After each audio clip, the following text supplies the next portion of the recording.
Welcome to WordCamp Santa Clarita 2021. My name is Mike Pilley, and I'm the Bakersfield, California WordPress meetup organizer, volunteer, and MC for today's session. This is the 2 p.m. talk with Joe Casabona at the Revolution track.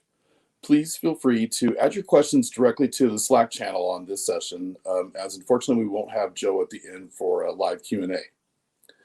But now I'd like to introduce the session speaker, Joe Casabona. Joe started his career almost 20 years ago as a freelance web developer before realizing his true passion, which is sharing his years of knowledge about website development, podcasting, course creation with other business owners, freelancers, and entrepreneurs in need. When he's not creating courses for LinkedIn Learning, you can find Joe spending time with his family, enjoying baseball, or talking too much about Star Wars. You can say hi to Joe at jcasabona and find more information at casabona.org. This session is titled, How Theme Developers Should Approach Full Site Editing. This is Oswald the Lucky Rabbit. He was created by Walt Disney in the 1920s, when Walt and his brother Roy started the Disney company, and they focused primarily on animation, but they didn't have a distribution method yet. So instead, they partnered with Universal to distribute the Oswald cartoons. And this was at a time, the 1920s, the TV hadn't even been invented yet. So the way that people consumed media like this was at the theaters. They would run cartoons before feature-length movies. So Disney partnered with Universal. And through a series of shady business deals where Universal systematically stole a lot of Disney's animators and created a contract dispute, they were able to maintain and retain the rights to Oswald. Because of that, Walt took a train ride from LA out to New York City to meet with his contact, Charles Mintz, and Charles edged him out of the contract and the rights for distribution with Universal by cutting the amount of money, the royalties essentially, that Disney was getting from 50 or 60% down to 20%. Walt was optimistic about this. I think this is a really important point. Walt was optimistic about this trip because he trusted his guy Charlie at this point. And he brought his wife, Lily, and he called it a second honeymoon. And it didn't end at all the way he thought. And he actually returned to LA dejected. He took that train ride back from New York City to LA, and he thought about throwing in the towel. But a funny thing happened on that train ride in 1928. Walt ended up sketching the very first version of Mickey Mouse. And you could see it on the center of the screen here. This is the earliest known sketch of Mickey, who he was actually going to call Mortimer Mouse, and I believe it was his wife who convinced him not to do that. So here we could see Mickey in various versions throughout the years. Steamboat Willie, the most common version of Mickey that we see today. The earliest sketch, Mickey from Fantasia, and then a sketch by Ub Iwerks, I think I'm saying that right, who was essentially Walt's right-hand man for a while, and as far as animation goes. So, why am I telling you this? Why am I giving you a story about Walt Disney and how he created a rabbit? The rabbit got stolen from him, and then he ended up creating Mickey Mouse. Well, it's because Mickey Mouse is the most recognizable cartoon character, maybe the most recognizable thing on the planet. And so Walt was able to pivot, and being able to pivot and adapt are insanely important in web development and in business. And that is the point of the talk today. Now, as a kicker, the Walt Disney Company actually ended up getting the rights to Oswald back in 2006. NBC Universal wasn't doing anything with it, and they reached out to Disney and asked if they wanted Oswald to be included in one of their video games. And Bob Iger wanted to get Oswald back, and got it back for a song. Apparently, the only real thing that they gave up was Al Michaels, who was a sports announcer for ABC and possibly ESPN at the time. He was doing the sports casting for NBC Universal then. So the Disney company got their oldest known animated character back for a lot less than what it initially costed them. Of course, if that never happened, we wouldn't have Mickey Mouse, right? So, full site editing is not the end of themes. I've heard this a lot. Full site editing is going to mean that nobody's going to need to design themes anymore. And that's just simply not the case. So, for the rest of this talk, I'm going to tell you where themes are right now, kind of pre-full site editing. I'm going to talk about what full site editing is, and you'll get a quick demo of it.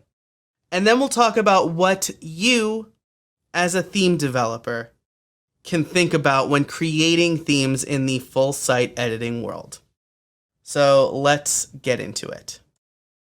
All right, the current theme landscape. There are lots of different types of themes, but I think that we can break them down into three main categories. The first is decisions, not options. This is the oldest mantra for WordPress and the open source project. Basically, we will design the theme, and you will use the theme as we've designed it. There are some themes, I would say most themes fall into this second category, which is some decisions with options. So somebody will design a theme, but they'll make it flexible enough for users to change things like the fonts or the color scheme.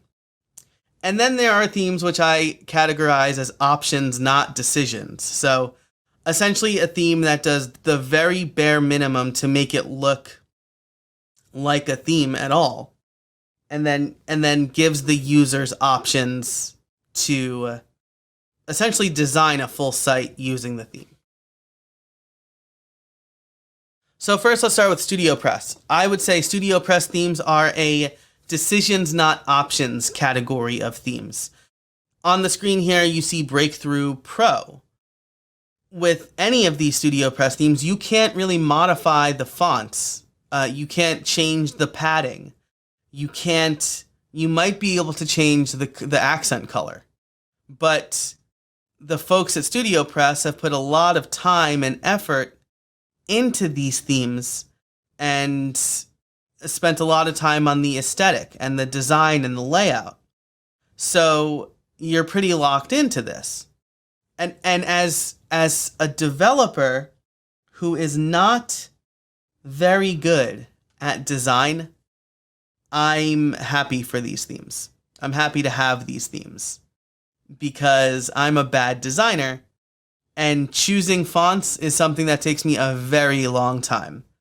I could write a full program, like a full featured program, in less time than it would take me to choose the right fonts. And so I'm grateful for themes like this, but the designers made very specific decisions, and they want the users to stick to those decisions. Now, some of both or decisions with some options.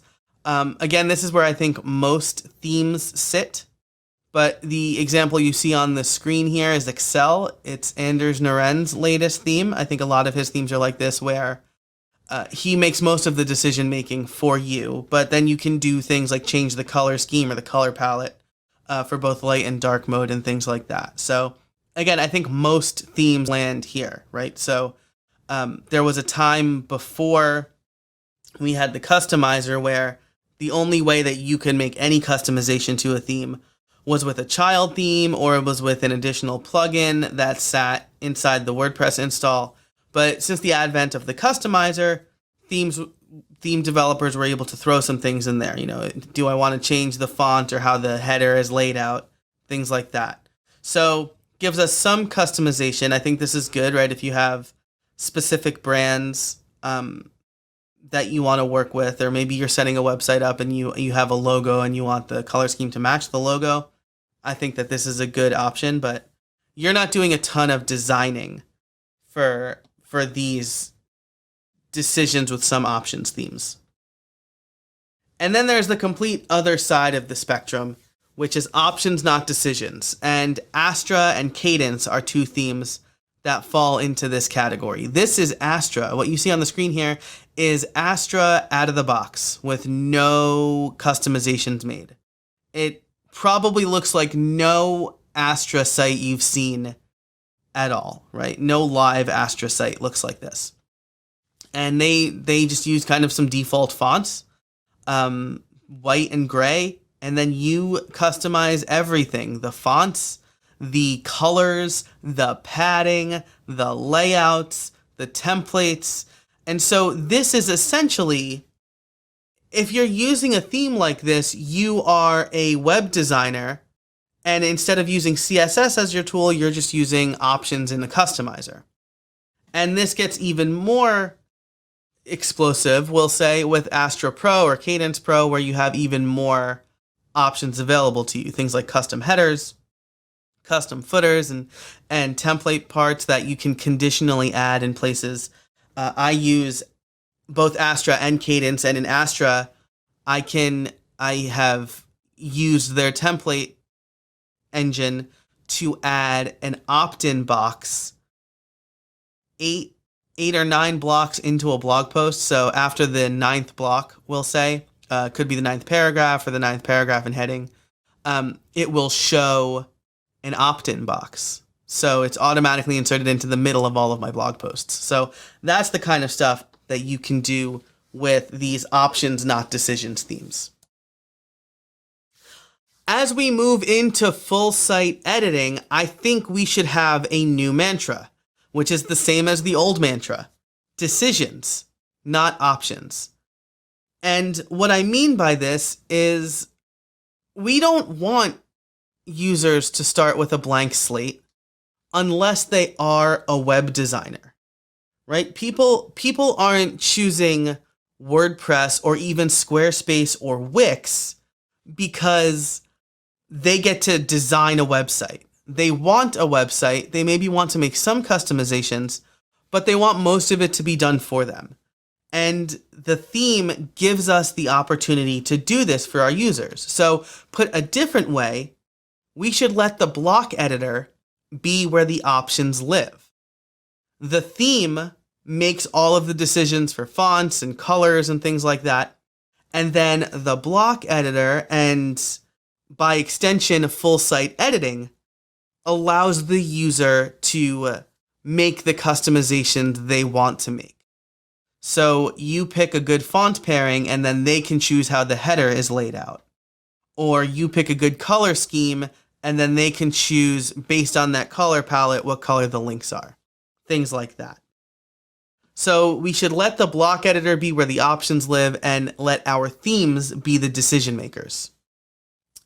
So what is full site editing? This is the description that is directly on make.wordpress.org.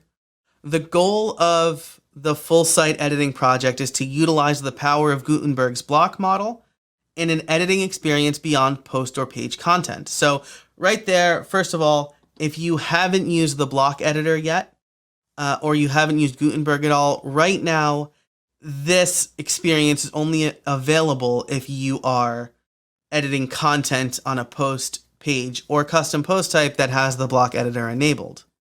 But with full site editing, it's extending that to the header, the widget area, the footer, and basically every single part of a WordPress website. In other words, the idea is to make the entire site customizable. This editing mode will understand the structure of the site and provide ways to modify global elements like headers and footers. So before we get into what theme developers can do or should do for full site editing, I think it would be best to show you a demo of full site editing.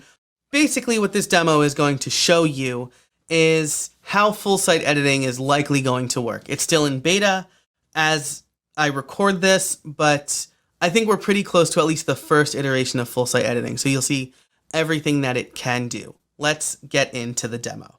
All right, so here we are installed on a local site. This local site has a few things installed that are important to getting full site editing working at the current moment. The first is the Gutenberg plugin. So you're going to need this to use full site editing. The other thing that you'll need is a theme that supports full site editing. At the moment, I'm using TT1 Blocks, which is a version of the default 2021 theme with full site editing enabled.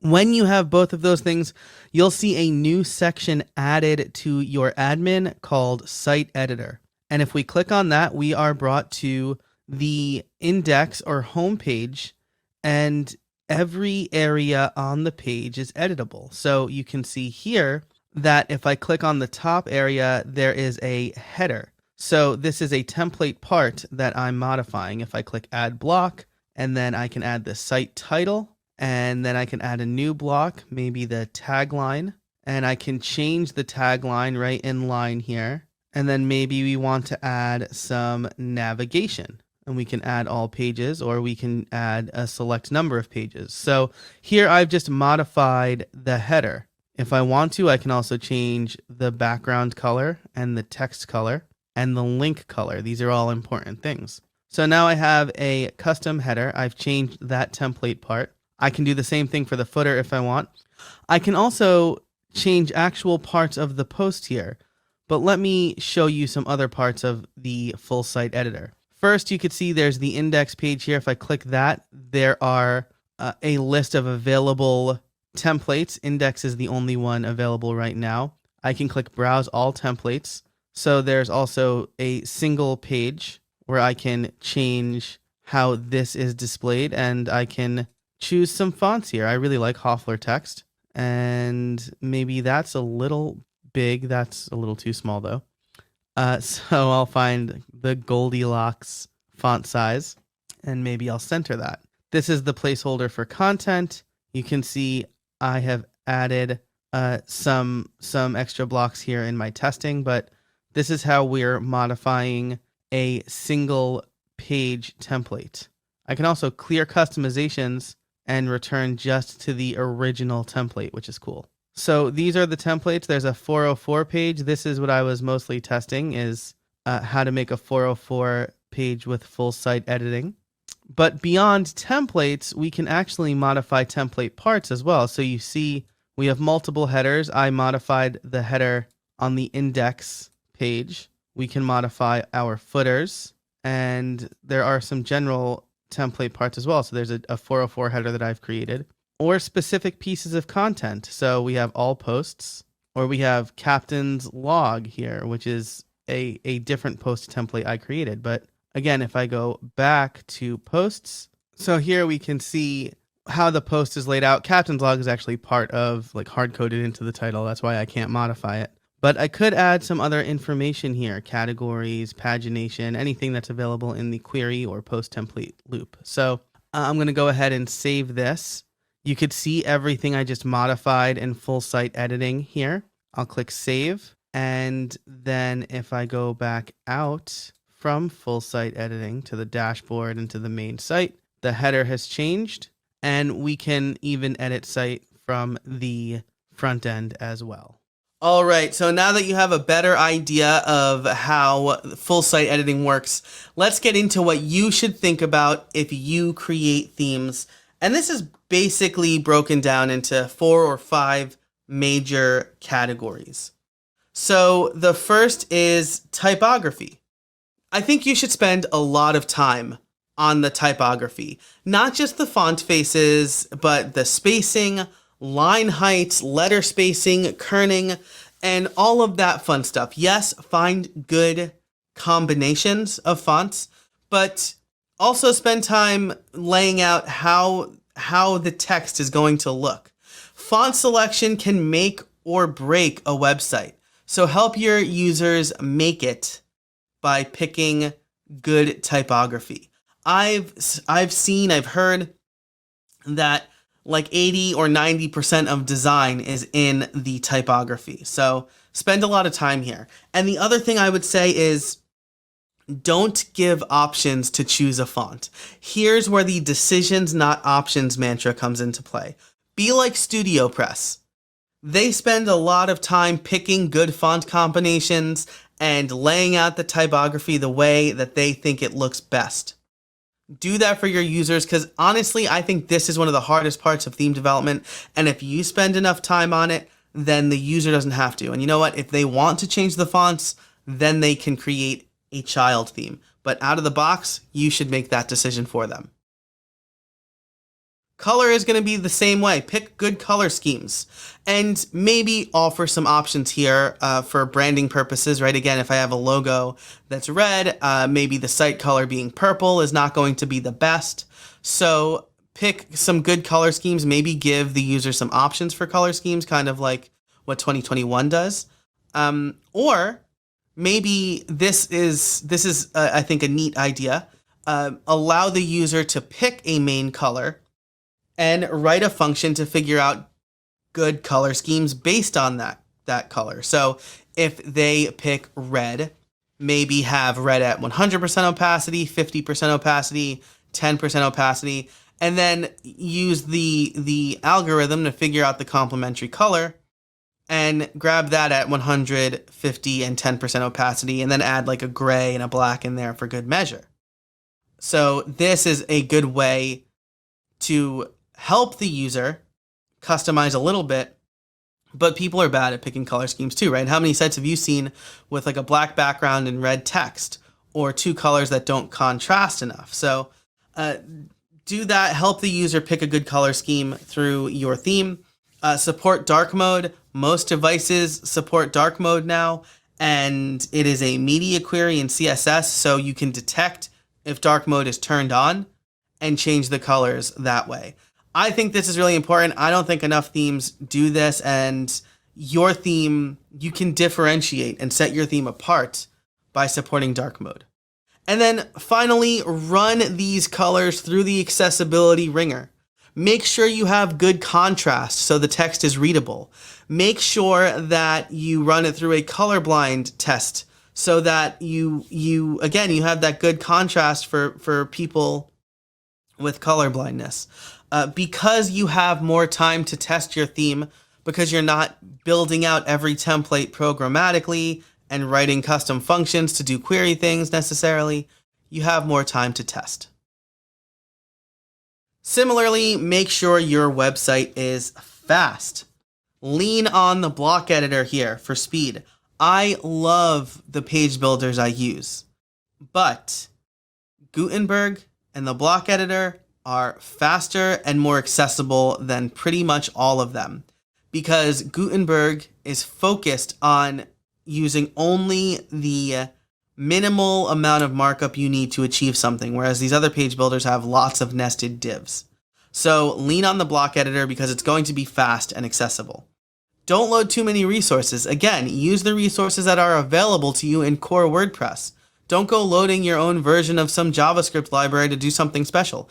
The block editor is going to do a lot of things for us from here on out. Full site editing is going to do a lot of things for us from here on out. So instead, spend that time on critical CSS. If you don't know what critical CSS is, it's you take the CSS that you absolutely need when the site first loads. This could be colors, padding, things that won't make or will reduce kind of like the flash from a slow loading site.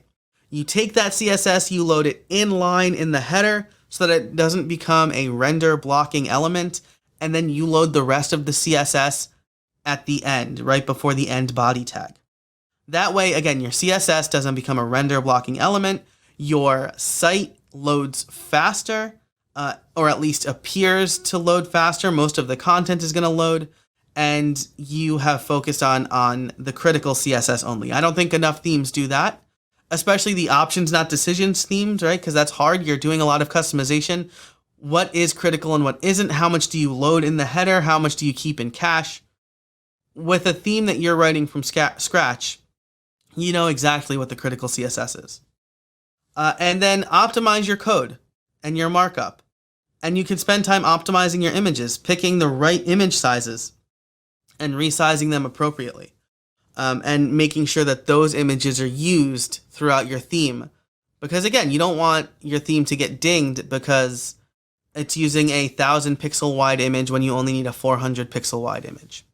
And then you can have the opportunity to test your theme and make sure it loads quickly even on 3G. Browser tools allow you to simulate different network speeds all the way, the fastest that you have all the way down to 3G or 2G or like the Philly airport speed, which is even below 2G. So you can do that. Or now that we can go places again, go to your AT&T store and just load up a site with your theme on a bunch of different devices. The next thing you want to think about is user experience, right? Again, since you don't need to spend time building layouts, you can really test the theme and see how user-friendly it is. Do lots of mobile testing and speed testing. Check to make sure buttons and links are obvious and their state changes are obvious, and please underline your links. Underline the links. A different color is not going to cut it. Underline it.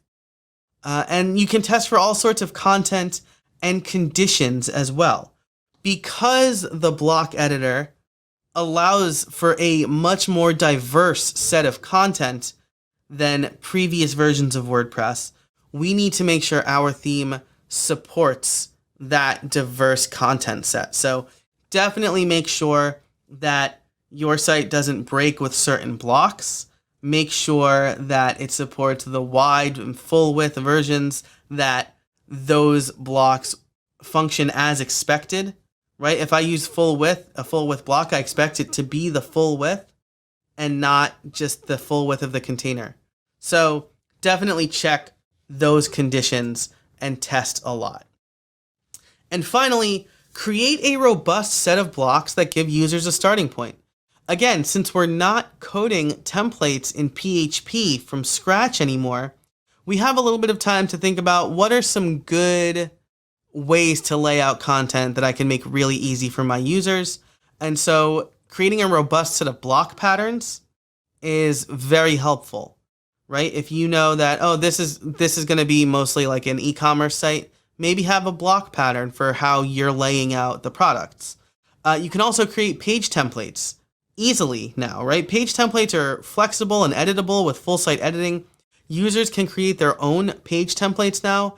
But if you create a few to help users get started, you're making decisions for them so that they can focus on their business and their content and their website, and they're not their web designer anymore.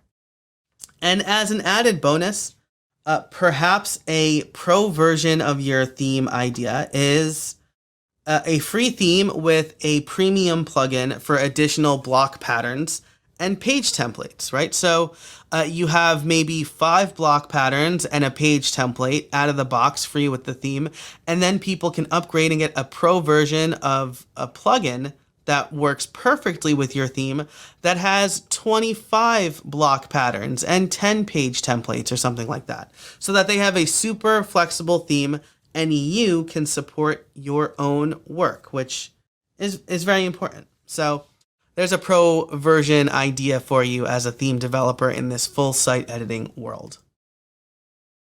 So wrapping up, things to think about: typography and fonts, colors and color palettes, speed and responsiveness, user experience, robust templates, and block patterns. Again, because full site editing is going to help our users do a lot more customizing, we can focus on making the decisions we need to make to help our users.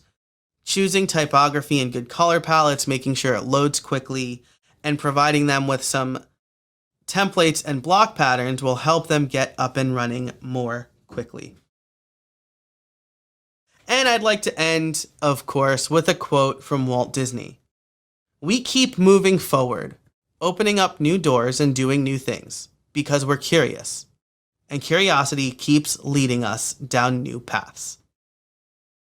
It's really easy to criticize something that's new. When full site editing came out, there were some people who were worried and they criticized it. Why would we need this? Are we trying to be Wix or Squarespace? But I'm reading a book right now called Soundtracks by John Acuff. And he says in the book, curiosity beats criticism. Because if you're critical of something, you write it off and you're never going to think about it again, and you could get left behind. But if you're curious about it, that, like Walt says, leads you down paths and opens up more opportunities for you.